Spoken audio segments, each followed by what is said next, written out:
नमस्कार दोस्तों, स्वागत है आपका हमारे यूट्यूब चैनल पे। तो जैसा कि लास्ट टाइम मैंने आपको बताया था, दहेज प्रतिषेध अधिनियम कल मैंने बता दिया है आपको पूरा, ठीक है। इसी के बाद में आज बात करता हूँ अनुसूचित जाति और जनजाति अधिनियम, जो कि 1989 में आ चुका था। और इससे संबंधित हमारे भारतीय संविधान में मतलब आयोग भी बन चुके हैं, यानी अनुसूचित जाति आयोग, अनुसूचित जनजाति आयोग, अन्य पिछड़ा वर्ग आयोग, ऐसा करके मतलब 3 आयोग भी बने हुए हैं, ठीक है, जो कि संवैधानिक आयोग हैं। इस वजह से आपको ये जो चैप्टर है, ये मतलब अनुसूचित जाति या जनजाति अधिनियम, ये पढ़ना थोड़ा ज़्यादा ज़रूरी हो जाता है, क्योंकि इसमें से आपको क्वेश्चन पूछने की संभावना थोड़ी ज़्यादा हो जाएगी, ठीक है, आपके यूपीएसआई के एग्ज़ाम में। अब बात करते हैं, मैं सबसे पहले इसमें बता देता हूँ, इसमें टोटल जो अध्याय हैं वो 6 अध्याय हैं, जैसा कि आपको स्क्रीन पर दिख रहा होगा। पहले मैं आपको बता दूं अनुसूचित जाति क्या होती है और अनुसूचित जनजाति क्या होती है। अनुसूचित जाति आपने सुना होगा एससी, शेड्यूल कास्ट, वो होगी अनुसूचित जाति। और अनुसूचित जनजाति जो आपने देखा होगा, मतलब जंगलों में भील, कोल, ये लोग रहते हैं। जैसे उत्तर प्रदेश में सबसे ज़्यादा फेमस जो अनुसूचित जनजाति है उसको बोला जाता है थारू, ठीक है। ये लोग मतलब दीपावली को भी अपने मतलब शोक के रूप में मनाते हैं, आप सबको पता होगा। तो ये अनुसूचित जनजाति होती है शेड्यूल ट्राइब। अब ठीक है, तो एसटी, तो एसटी हो गया अनुसूचित जनजाति, और एससी वो हो गया अनुसूचित जाति। तो इनसे संबंधित अत्याचार निवारण अधिनियम एक आया था जो 1989 में आया था, ठीक है। 1989 में, 89 आपको पता है अप्लाई होने की डेट। बात करते हैं इससे क्वेश्चन आने की, मैं क्यों बोल रहा हूँ इससे क्वेश्चन आने की संभावना थोड़ी ज़्यादा है। वो इसलिए ज़्यादा है क्योंकि अभी हाल ही में 2018 में इसमें एक संशोधन किया गया था, ठीक है। तो चूंकि ये संशोधन जितने भी मतलब करंट में संशोधन किए जाते रहते हैं, उनसे आपके क्वेश्चन बनाने की संभावना थोड़ी ज़्यादा हो जाती है। इसी संदर्भ में मैं ये आपको बता रहा था, ठीक है। तो बात करते हैं कि इसमें जो कुल अध्याय थे वो टोटल 5 अध्याय मैंने, जिसमें से एक अध्याय बाद में जोड़ दिया गया, तो टोटल अब कुल मिला के 6 अध्याय हो गए। किंतु मूल रूप से यदि पूछा जाता है अनुसूचित जनजाति या अनुसूचित जाति अत्याचार निवारण अधिनियम में मूल रूप से कितने अध्याय हैं, तो मूल अध्याय 5 हो जाएंगे, ठीक है। अब बात करते हैं कुल धाराएं। तो भाई टोटल धाराएं पहले 23 धाराएं थी, बाद में इसको मतलब जब मॉडिफाई किया गया तब 3 धाराएं और जोड़ दी गई, तो अब हो गए ये 26 धाराएं, ठीक है। अब बात करता हूँ लागू कब हुआ था। चूँकि 1989 में आया था, तो 1989 में आने के बाद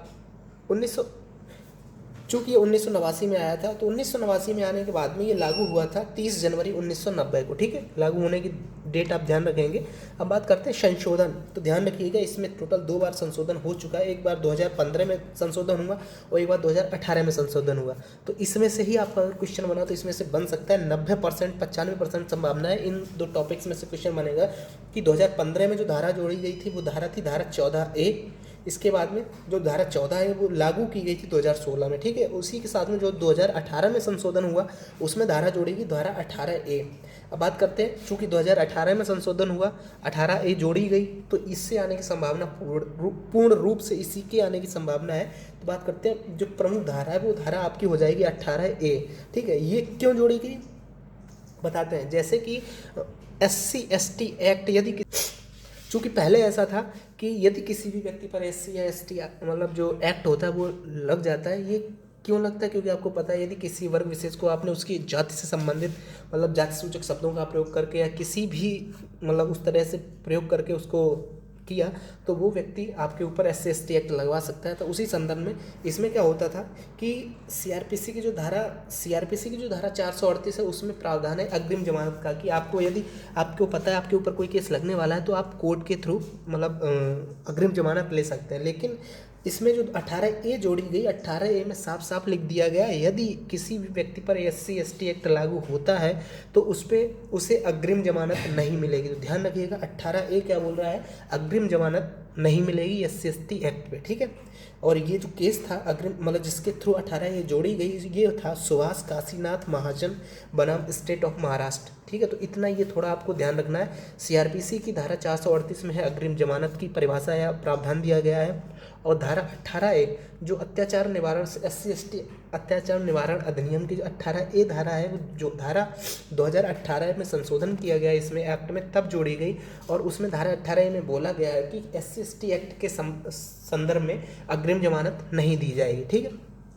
अब बात करते हैं SC ST एक्ट से संबंधित कुछ प्रमुख अनुच्छेद।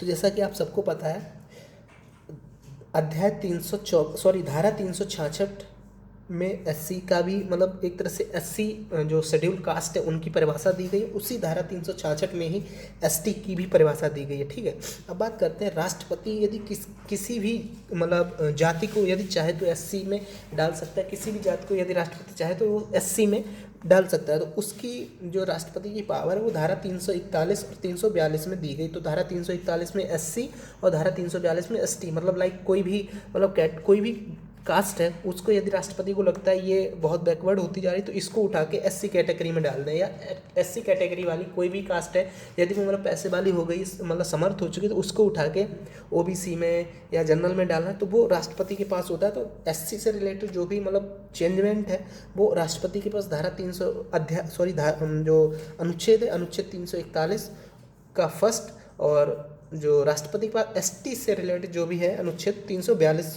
ठीक हो जाएगा। ठीक है, आई होप दोस्तों इतना क्लियर हुआ होगा। अब बात करते हैं कि एससी और एसटी होते क्या हैं। तो भाई देखो, एससी कैटेगरी जो है यानी शेड्यूल कास्ट, ये सिर्फ और सिर्फ आप सबको दिख रहा होगा हिंदू, सिख और बौद्ध, 3 धर्मों में ही SC category according to the constitution of India मानी गई है। यानी साफ साफ दिख रहा होगा आपको, कुल मिला के इस एससी कैटेगरी से मुस्लिम धर्म को बाहर रखा गया है। ठीक है, अब बात करते हैं एसटी कैटेगरी। एसटी कैटेगरी सभी धर्मों में एसटी कैटेगरी होती, चाहे वो मुस्लिम धर्म हो या हिंदू धर्म हो, कोई भी धर्म हो उस धर्म में एसटी कैटेगरी आपको मिलेगी। ठीक है, लेकिन ये कुछ ना आ सकता है कि कोई मुस्लिम धर्म का व्यक्ति यदि वो मतलब लोअर कास्ट से बिलोंग करता है तो क्या वो एससी कैटेगरी में आएगा। तो जनरली आपको दिमाग में आ रहा हो चूँकि लोअर कास्ट उसने क्वेश्चन में दे दिया है तो एससी कैटेगरी में आ जाएगा। लेकिन according to the constitution of India यानी भारत के संविधान के अनुसार मुस्लिम धर्म में एससी कैटेगरी नहीं होती है। ठीक है, सिर्फ हिंदू, सिख या बौद्ध, ये 3 धर्म में ही एससी कैटेगरी यानी शेड्यूल कास्ट पाई जाती है। ठीक है, इसी संदर्भ में अब कुछ बात कर लेते हैं कि जो इसके अधिनियम जो था, अत्याचार निवारण अधिनियम था, अनुसूचित जाति या जनजाति से संबंधित जो अत्याचार निवारण अधिनियम था उसकी कुछ धाराएं। तो सबसे पहले मैंने आपको बताया था 11 सितंबर 1989 को ये अधिनियम आया था, उसके बाद में 1990 में ये लागू कर दिया गया था 30 जनवरी को। ठीक है, तो डेट आपको हल्की फुल्की ध्यान रखनी है। अब बात करें धारा 1 संक्षिप्त नाम एवं विस्तार, मैंने आपको बताया था। धारा 2 में परिभाषा है जिसमें अत्याचार संहिता, आश्रित, लोक सेवक या पीड़ित और साक्षी की परिभाषा है। धारा 3 में अत्याचार के अपराधों के लिए दंड है, और धारा 4 कर्तव्य उपेक्षा के लिए दंड है। धारा 10 ऐसे व्यक्ति को हटाया जाए जिसके द्वारा अपराध किए जाने की संभावना, जैसे कि यदि कोई व्यक्ति, जैसे कल को आप दरोगा बन जाएंगे, ठीक है, यदि मतलब न्यायालय को या किसी भी को भी आपके सीनियर को ऐसा लगता है कि ये व्यक्ति के द्वारा मतलब सपोज आप जनरल कैटेगरी से बिलोंग करते हैं, यदि मतलब आपके सीनियर को ऐसा लगता है कि आपके द्वारा किसी एससी या एसटी के संदर्भ में कुछ कांड ऐसा आपके द्वारा किया जा सकता है जिससे कि उस जो आपके ऊपर एससी या एसटी एक्ट लगाया जा सकता है, तो आपको उससे पहले ही हटा दिया जाएगा। ये बोला गया धारा 10 में। ठीक है, ये मैंने कुछ इंपॉर्टेंट धाराएं वही लेके आया हूँ। ठीक है, अब बात करते हैं धारा 13। धारा 13 बोल रहा है कि धारा 10 के अधीन आदेश के अनुपालन के लिए शक्ति, ये विशेष न्यायालय के पास शक्ति होती है। ठीक है, अब बात करते हैं धारा 14। धारा 14 में विशेष न्यायालय दिया गया है। धारा 14A में अपील दी गई है। ठीक है, और धारा 15 में विशेष लोक अभियोजक, 15A पीड़िता व साक्षी के अधिकार, मतलब जिसके ऊपर आपने लगाया होगा एससी, मतलब जिसने भी लगाया होगा एससी एक्ट, ठीक है, तो उसके कुछ अधिकार होंगे वो। और उसके बाद में राज्य सरकार की सामूहिक जुर्माना की शक्ति जो भी है।